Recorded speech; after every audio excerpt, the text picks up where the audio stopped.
ఒక కోవా బన్ అమ్ముకునే వ్యక్తి మీద కొన్ని యూట్యూబ్ ఛానల్స్ చేసిన దాడి, అతన్ని చుట్టుముట్టి వాళ్ళందరూ అతన్ని బెదిరించిన తీరు తెలుగు రాష్ట్రాల ప్రజలందరినీ కదిలించింది. ఈ వీడియో చూసి ఎమోషనల్ అవ్వని వాళ్ళు లేరు. అతని మీద వాళ్ళు చేసిన దాడి వెరీ అన్ఫార్చునేట్ అయినప్పటికీ ఆ తర్వాత తెలుగు వాళ్ళు రియాక్ట్ అయిన తీరు, అతనికి సపోర్ట్గా నిలిచిన తీరు చూసి చాలా హ్యాపీగా అనిపించింది. ప్రజల్లో ఇంకా మానవత్వం బతికే ఉంది. కుల మతాలకు అతీతంగా మనం స్పందించగలం అనే నమ్మకాన్ని ఈ ఇన్సిడెంట్ కలిగించింది. ఒక కమ్యూనిటీ మొత్తాన్ని డెమోనైజ్ చేయడం, ఆ కమ్యూనిటీ మొత్తాన్ని యాంటీ సోషల్ ఎలిమెంట్స్గా చూసే కల్చర్ ఈ మధ్య కాలంలో విపరీతంగా పెరిగింది. ప్రజల మధ్య ఇలాంటి డివిజన్స్ దేశానికి, సమాజానికి ఎంత నష్టం చేస్తాయి. ఇలాంటి ప్రిజుడిసెస్, ప్రీ కన్సీవ్డ్ నోషన్స్ వల్ల కొన్ని కమ్యూనిటీస్లో ఉండే ఇన్నోసెంట్స్ ఎలా నష్టపోతారు అనే విషయాల గురించి తప్పకుండా మాట్లాడాలి. యాజ్ ఎ రెస్పాన్సిబుల్ సిటిజన్గా ఈ దేశాన్ని, కాన్స్టిట్యూషనల్ వాల్యూస్ని ఇష్టపడే వ్యక్తిగా నా పాయింట్ ఆఫ్ వ్యూ చెప్పే ప్రయత్నం చేస్తాను.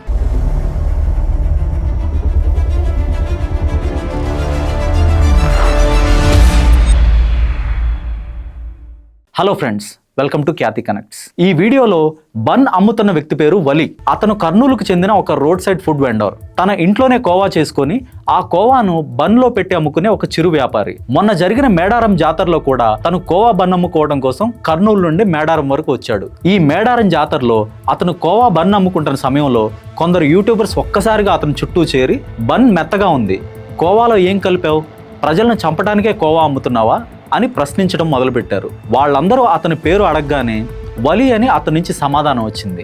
ఇక అక్కడే ఉన్న ఒక యూట్యూబర్ అది సంగతి అంటూ ఏదో సాధించేసామన్న ఫీల్లో ఆ బన్ అమ్ముకునే వ్యక్తిని బెదిరించడం మొదలుపెట్టాడు. మనుషుల్ని చంపడానికే ఈ బన్స్ అమ్ముతున్నావు అంటూ అతన్ని కొందరు యూట్యూబర్స్ రౌండప్ చేశారు.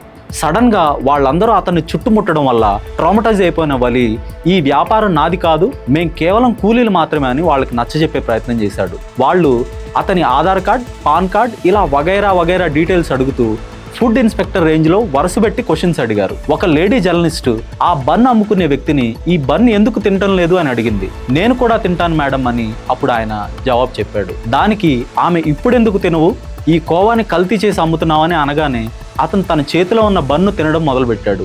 ఒక రకమైన భయంతో, బాధతో పాటు అతనిలో ఆ క్షణం ఒక ఆత్మగౌరవం కూడా కనిపించింది. కళ్ళు తుడుచుకుంటూనే ఆ బన్ తినడం మొదలుపెట్టాడు. నేనేం తప్పు చేయలేదు, నన్నెందుకు వీళ్ళందరూ ఇలా బెదిరిస్తున్నారు, వీళ్ళకి ఆ అధికారం ఎవరిచ్చారు అనే బాధ ఆ క్షణం అతనిలో కనపడింది. తప్పు చేసిన వ్యక్తిలో భయాన్ని మనం ఈజీగా గుర్తుపట్టొచ్చు, కానీ ఆ క్షణంలో అతనిలో భయం కన్నా బాధ ఎక్కువగా కనిపించింది. దానికి సంబంధించిన ఫోటోలే ప్రస్తుతం ఈ టాపిక్ ఇంత ట్రెండ్ అవడానికి కారణమవుతున్నాయి. అతను ఆ బన్ తింటున్నా కూడా వాళ్ళు అతన్ని వదలకుండా ప్రశ్నలు అడుగుతూనే ఉన్నారు. ఓవైపు కెమెరాలో రికార్డ్ చేస్తూ మరోవైపు అతన్ని బెదరగొట్టే ప్రయత్నం చేశారు. ఎందుకు టెన్షన్ పడుతున్నావు అంటూ అతన్ని బెదిరించే ప్రయత్నం చేశారు. అతను తన నిజాయితీని నిరూపించుకునేందుకు, వాళ్ళకి ప్రూవ్ చేసుకునేందుకు ఇంకో బన్ కూడా తినడం మొదలుపెట్టాడు. అయినా కూడా వాళ్ళంతా ఒక మాబ్ మెంటాలిటీతో ఆ క్షణంలో బలహీనుడిగా కనపడిన అతని మీద దాడి చేసే ప్రయత్నం చేశారు. అంతటితో వాళ్ళు ఆగలేదు. అతన్ని చెట్టుకు కట్టేస్తామని ఇంకొంచెం ఇంటిమిడేట్ చేయబోయారు.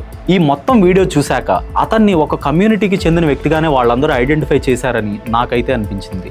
కేవలం డిజిటల్ వ్యూస్ కోసం, ఎంగేజ్మెంట్ ఫార్మింగ్ చేయడం కోసం, వాళ్ళ ఉద్యోగం కోసం చట్టాన్ని చేతిలోకి తీసుకున్నారు. వాళ్ళ పరిధికి మించి ఫిజికల్గా అతన్ని అటాక్ చేస్తామని బెదిరించారు.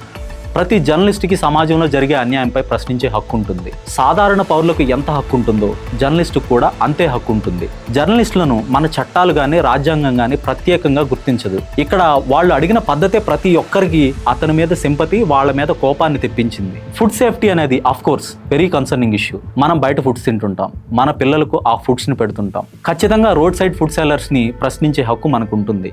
కానీ ఒక బలహీనమైన వ్యక్తిని చూసుకొని సెలెక్టివ్గా అతని మీద దాడి చేయటం అనేది నాట్ ఎట్ ఆల్ యాక్సెప్టబుల్. ఇక్కడ మతం అనే కోణాన్ని పక్కన పెట్టి ఇంకో వెర్షన్ కూడా మనం వినాలి. ఒక కోవా బన్ కేవలం 10 రూపాయలకు అమ్మడం సాధ్యమేనా? అందులో వాడే పదార్థాలు ఏంటి అని తెలియకుండా తినేస్తే చిన్నపిల్లల హెల్త్కి చాలా రిస్క్ ఉంటుంది. ఈ బన్స్ ఏవి కూడా ప్యాక్డ్ ఐటమ్స్ కాదు, FSSAI అప్రూవ్డ్ ప్రోడక్ట్స్ కాదు. కాబట్టి తినే ముందు ఖచ్చితంగా ఆలోచించాల్సిందే. కిలో కోవా తయారు చేయడానికి 600 నుంచి 700 వరకు అవుతుంది. ఆ కోవాలో పాలు, చక్కెర కాకుండా మైదా, చాక్రీన్, రిఫైన్డ్ ఆయిల్ వాడుతున్నారని కొందరు అంటున్నారు. ఫుడ్ సేఫ్టీ అధికారులు ఇలాంటి వాటి మీద ఖచ్చితంగా చర్యలు తీసుకోవాలి. అలాంటి బన్స్ని టెస్ట్ చేసి ల్యాబ్కు పంపించి అమ్మే వాళ్ళ మీద స్ట్రింజెంట్ యాక్షన్ తీసుకోవాలి. అది వాళ్ళ రెస్పాన్సిబిలిటీ కూడా. కానీ ప్రజలు, మీడియా బాధ్యత చిరు వ్యాపారులను బెదిరించడం, భయపెట్టడం కాదు, కేవలం ప్రశ్నించడం, అలానే రిపోర్ట్ చేయడం మాత్రమే. ఇందులో కమ్యూనల్ యాంగిల్ని తీసుకొచ్చి సమాజంలో ఒక అన్రెస్ట్ క్రియేట్ చేయడం కూడా ఒక దేశద్రోహంగా భావించాలి. ఫుడ్ అడల్టరేషన్ చేసేవాళ్ళు కేవలం ఒక కమ్యూనిటీలోనే ఉండరు. ప్రతి చోట కల్తీ జరుగుతోంది. ప్రతి రెస్టారెంట్ కిచెన్లో ఎక్స్పైరీ డేట్ అయిపోయిన తర్వాత కూడా నూనెలు, చికెన్, మీట్ వాడేస్తున్నారు. వాళ్ళందరినీ కూడా ఐడెంటిఫై చేయాల్సిన అవసరం ఉంది. మేడారం ఇన్సిడెంట్లో వలీ మీద దాడి చేసిన వాళ్ళలో ఒక్కరైనా చట్టాన్ని గౌరవించే వాళ్ళైతే ఇలాంటి అగ్రెసివ్ బిహేవియర్స్తో అతన్ని అటాక్ చేసేవాళ్ళు కాదు. అతను తప్పు చేశాడు అని అనుకుంటే నేరుగా కన్సర్న్ డిపార్ట్మెంట్స్ ఉంటాయి, ఫుడ్ సేఫ్టీ ఆఫీసర్స్ కూడా ఉంటారు. మేడారం జాతర చాలా పెద్ద స్థాయిలో జరుగుతుంది. అనేక రాష్ట్రాల నుంచి ప్రజలు ఇక్కడికి వస్తారు కాబట్టి ప్రభుత్వం కొన్ని SOPs పెట్టుకొని వాటిని అమలు చేస్తుంది. అన్ని డిపార్ట్మెంట్స్ అక్కడే ఉండి ప్రతి అంశాన్ని కూడా సూపర్వైజ్ చేస్తారు. వాళ్ళు కంప్లైంట్ చేయదలుచుకుంటే పెద్ద పనే కాదు, కానీ they choose to take law in to their hands and traumatise him. అలానే వాళ్ళు పైకి చెప్పకపోయినా ఒక కమ్యూనిటీని డీహ్యూమనైజ్ చేయడం ఆ వీడియోలో కనపడింది. వీళ్ళందరూ సమాజాన్ని ఉద్ధరించే బాధ్యత తీసుకున్నారు అనుకున్నాం. రోడ్ సైడ్ ఫుడ్ వెండర్స్తో పాటుగా పెద్ద పెద్ద హోటల్స్కి వెళ్ళి అక్కడ జరిగే ఫుడ్ అడల్టరేషన్ గురించి వీడియోలు చేయొచ్చు. కేవలం బలహీనలైతేనే వీడియో తీయటం, హెరాస్ చేయటం ఈజీగా ఉంటుందా? వీళ్ళు పెద్ద పెద్ద హోటల్స్కి ఇలా కెమెరాలు పట్టుకుని వెళ్ళలేరు. ఎందుకంటే అక్కడ మేనేజ్మెంట్ ఉంటుంది, లీగల్ టీమ్స్ ఉంటాయి, ప్రైవేట్ ప్రాపర్టీస్ కాబట్టి ట్రెస్పాస్ చేసుకుని వెళ్ళడానికి ఉండదు. బ్రతుకు తెరువు కోసం బన్స్ అమ్ముకునే వలి లాంటి వారికి ఎవరూ తోడుండరు. ఎలా అయినా బెదిరించవచ్చు, రికార్డ్ చేయొచ్చు. ఇది ఒక్క వలి బాధ మాత్రమే కాదు. 2 తెలుగు రాష్ట్రాల్లో రోడ్డు పక్కన చిన్న చిన్న బండ్లు పెట్టుకుని ఫుడ్ అమ్ముకునే వాళ్ళు, రోజుకి 500 నుంచి 600 సంపాదించుకునే ప్రతి ఒక్క రోడ్ సైడ్ ఫుడ్ వెండర్స్ బాధ కూడా. వీళ్ళందరికీ ఏదో చీప్ ఫుడ్ అమ్మేయాలని, అందులో ఏదో పెట్టి ప్రజల ఆరోగ్యాన్ని దెబ్బతీయాలని ఎలాంటి ఆలోచన ఉండదు. అందరూ న్యాయంగా వ్యాపారం చేస్తారని కాదు, లాభాల కోసం కొందరు వాంటెడ్గా ఫుడ్ అడల్టరేషన్ చేయొచ్చు. కానీ చాలామంది కేవలం బ్రతుకు తెరువు కోసం మాత్రమే రోడ్ మీద ఫుడ్ అమ్ముకుంటున్నారు. ఇలాంటి వెండర్స్ని ప్రభుత్వాలు ఎడ్యుకేట్ చేయాలి. హైజీనిక్ కండిషన్స్లో వాళ్ళు ఫుడ్ అమ్మేలా స్ట్రిక్ట్ రూల్స్ తీసుకురావాలి. ఆ రూల్స్ని స్ట్రిక్ట్గా ఎన్ఫోర్స్ చేయాలి. ఎలాంటి సపోర్ట్ ఇవ్వకుండా, కనీసం ఎడ్యుకేట్ చేయకుండా వాళ్ళని హ్యూమిలేట్ చేయటం మానవత్వం అనిపించుకోదు. వలీ లాంటి వ్యక్తులు కేవలం పొట్టకూటి కోసం వేరే ఊర్ల నుండి వస్తారు. ఇలాంటి ఇన్సిడెంట్స్ జరిగినప్పుడు ఆ కమ్యూనిటీకి చెందిన మిగతా చిన్న వ్యాపారులను కూడా ప్రజలు అనుమానంతో చూడటం మొదలు పెడతారు. వారి ఆర్థిక మూలాల మీద ఇది దెబ్బ కొడుతుంది. కష్టపడి పనిచేసే వ్యక్తికి కులం, మతం ఉండదు, కేవలం ఆకలి మాత్రమే ఉంటుంది. ఇక ఆ యూట్యూబర్స్ విషయానికి వస్తే వాళ్ళు న్యాయం కోసం అతన్ని ప్రశ్నించలేదు.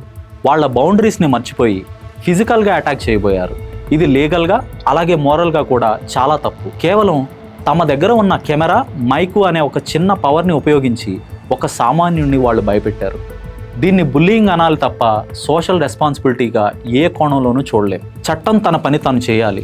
ఎవరైనా తప్పు చేస్తే శిక్షించే అధికారం కేవలం వ్యవస్థలకు మాత్రమే ఉంటుంది తప్ప ఇలా గుంపుగా చేరి ఇంట్రాగేట్ చేసే హక్కు ఎవరికీ లేదు. ఈ మాబ్ కల్చర్ పెరిగితే రేపు ఎవరైనా బలవచ్చు. ఈరోజు వలి, రేపు ఇంకొకళ్ళు. ఇలాంటి వీడియోలకు వ్యూస్ ఇచ్చి షేర్ చేసే కొద్దీ ఆ యూట్యూబర్స్కి ఇంకా బలం పెరుగుతుంది. చదువుకున్న వాళ్ళగా దీనికి చదివే అవసరం లేదండి. బేసిక్ కామన్ సెన్స్ ఉండే ఎవరైనా కూడా ఇలాంటి హేట్ కంటెంట్ని, టార్గెటెడ్ బుల్లింగ్ని ఎంకరేజ్ చేయరు. ఇలాంటి మాబ్ మెంటాలిటీ కేవలం కమ్యూనిటీని బేస్ చేసుకొని దాడులు చేయటం ఎక్కువగా నార్త్ ఇండియాలో చూస్తాం. యూపీ, బీహార్ లాంటి రాష్ట్రాల్లో ముఖ్యంగా కమ్యూనల్ యాంగిల్లో అక్కడ మైనారిటీస్ మీద చాలా దాడులు జరుగుతాయి. రోహింగ్యాలు, టెర్రరిస్టులు, దేశద్రోహులు వగైరా వగైరా అని ఒక కమ్యూనిటీని జనరలైజ్ చేసి అమాయకుల మీద దాడులు చేస్తారు. రీసెంట్గా ఉత్తరాఖండ్లో దీపక్ అనే ఒక బాడీ బిల్డర్ ఒక ముస్లింని ప్రొటెక్ట్ చేసిన తీరు దేశవ్యాప్తంగా వైరల్ అయింది. అతను తన మతాన్ని మర్చిపోయి మానవత్వం కోసం ఒక అమాయక వృద్ధుడికి అండగా నిలవడం చాలామందిని ఇన్స్పైర్ చేసింది. అయితే ఇలాంటి మాబ్ కల్చర్ని సౌత్లోకి తీసుకొచ్చి మన తెలుగు రాష్ట్రాల్లో సహజంగా ఉండే కమ్యూనల్ హార్మోనీని దెబ్బతీసేలాగా కొందరు వ్యవహరించడం నిజంగా బాధాకరం. కానీ వలీ విషయంలో టెంపరరీగా ఈ బుల్లింగ్ టాక్టిక్స్ వర్క్ అయినప్పటికీ తెలుగు ప్రజలు మాత్రం వలీకి సోషల్ మీడియాలో అండగా నిలుస్తున్నారు.